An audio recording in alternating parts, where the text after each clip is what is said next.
नमस्कार मंडळी, नवीन दिवसाची नवीन सुरुवात। 2-3 दिवस तब्येत बरी नसल्यामुळे मी काही व्हिडिओ शूट केले नाहीत आणि आपल्या चॅनलवरती सुद्धा अपलोड झालेले नाहीत, त्याबद्दल सॉरी। आता थोडीशी तब्येत बरी वाटते, मग म्हटलं चला आज व्हिडिओ बनवूया। आणि इथे बघा शेंगदाणे मी भाजण्यासाठी घेतलेले आहेत। खरं तर याचे मला लाडू बनवायचे आहेत, म्हणून मी इथे शेंगदाणे भाजण्यासाठी घेतलेले आहेत। मागच्या वेळी मी एकादशीच्या वेळी जे शेंगदाण्याच्या लाडूची रेसिपी शूट केली होती ना, ते एकदम सिंपल असे लाडू फक्त बनवले होते। पण हे शेंगदाणे लाडू ना वेगळ्या पद्धतीने बनवणार आहे, पण याची आज रेसिपी तुमच्याबरोबर शेअर करणार नाही, पुन्हा कधीतरी याची रेसिपी शूट करेन मी। तर चला मग इथं शेंगदाणे थंड होण्यासाठी ठेवून दिला आणि दुपारच्या जेवणाची मी सुरुवात करायला घेतली। आज मला बनवायची होती पाणीपुरी स्नॅक्समध्ये, कारण अन्वेषाची एक्झाम सुरू आहे, ती दुपारीच येणार होती तिचे पेपर असल्यामुळे। आणि हे वाटाणा मी 2-3 दिवस घातले होते भिजत, आणि खरं तर आम्हाला शनिवारीच याची पाणीपुरीचा बेत करायचा होता, तो पण कॅन्सल झाला। मग म्हटलं आज तरी करून घ्यावं, कारण तो वाटाणा खराब होईल।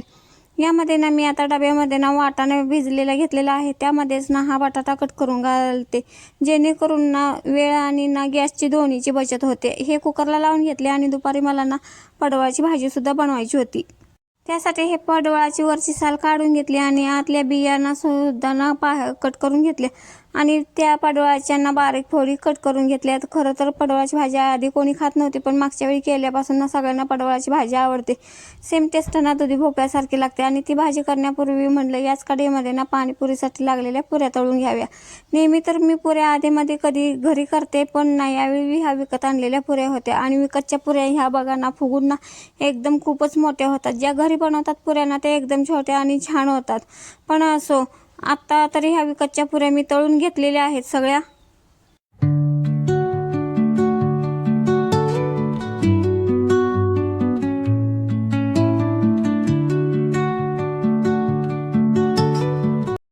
पाणीपुरी बनवत असली तर मी फक्त 1-2च ट्राय करणार आहे, बाकी माझ्यासाठी तर मी चपाती भाजी बनवलेलीच आहे।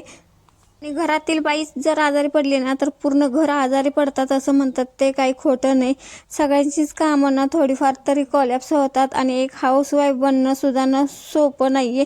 पूर्ण घराची जबाबदारी दिवसभर सांभाळावी लागते, सगळ्यांचं खाणं पिणं जपावं लागतं, आणि जर आपणच आजारी पडलो ना पूर्ण त्यांचं सगळं नियोजन बिघडतं। आणि इथे बघा मी गोड चटणी करण्यासाठी ना इथे खजूर, चिंच आणि थोडंसं त्यामध्ये ना सेंद्रिय गूळ घातलेला आहे आणि 1 ग्लास पाणी घालून ना थोडंसं मीठ टाकलेलं आहे। आणि हे सगळं थोडा वेळ गॅसवरती उकळून घेतलं। चांगलं शिजल्यानंतर ते आता गाळणीने गाळून घेते इथं। याची कन्सिस्टन्सी तुमच्या आवडीप्रमाणे ठेवू शकता। अजून मला पुदिन्याची चटणी सुद्धा बनवायची आहे। आणि इथे बघा हे पाडवळाची आपली आमटी तयार झालेली आहे।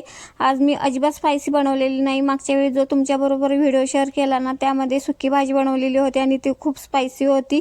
यामध्ये ना हिरवी मिरची, मीठ, लसूण थोडंसं टाकलेलं आहे, हळद टाकलेली आहे आणि शेंगदाण्याचं कूट थोडंसं टाकून घेतलेलं आहे, त्यामुळे आमटीचा कलर तसा आलेला आहे। आणि इथं बघा सगळ्या पुऱ्यांना या परातीमध्ये मी काढून घेतल्या आणि इथे आपली आता या तयार झालेल्या पुदिन्याच्या चटणीमध्ये थोडंसं बुंदी, चाट मसाला आणि आमचूर पावडर टाकून घेते।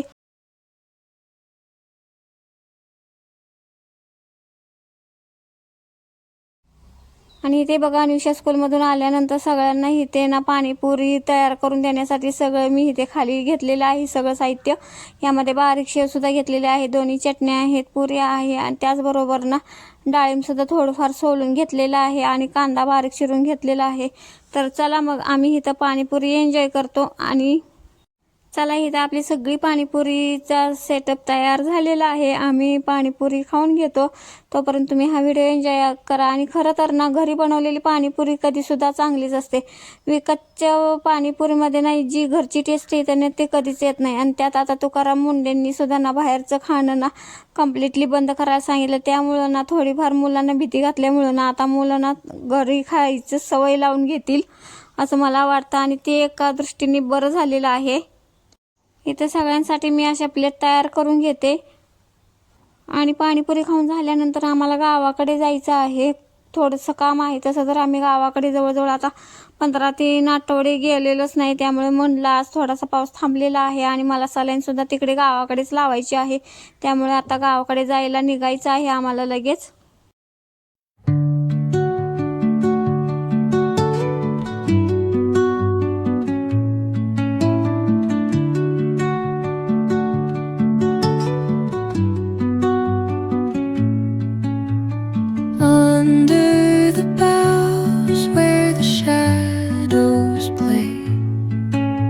The wind hums song. चला इथं मी पाणीपुरी टेस्ट करून बघते. पाणीपुरी तर खूप छान झालेली आहे. पेशंट आहे म्हणून पाणीपुरी खाणं बंद करणं हे तर काय माझ्याकडून होणार नाही. पाणीपुरी खाऊन घेतली, त्यानंतर थोडंसं जेवण केलं आणि आम्ही गावाकडे जायला निघालो. आणि गावाकडचा हा रस्ता ना सगळ्यात जास्त हा पॉईंट मला खूप आवडतो, झाडे असल्यामुळे. आणि दारात बघा आमच्या गावाकडच्या घरी ना अशी झाडं आहेत, ती पाहून खूप बरी वाटली. तर चला मग हा व्हिडिओ इथंच एंड करते. पुन्हा भेटू नेक्स्ट व्हिडिओमध्ये.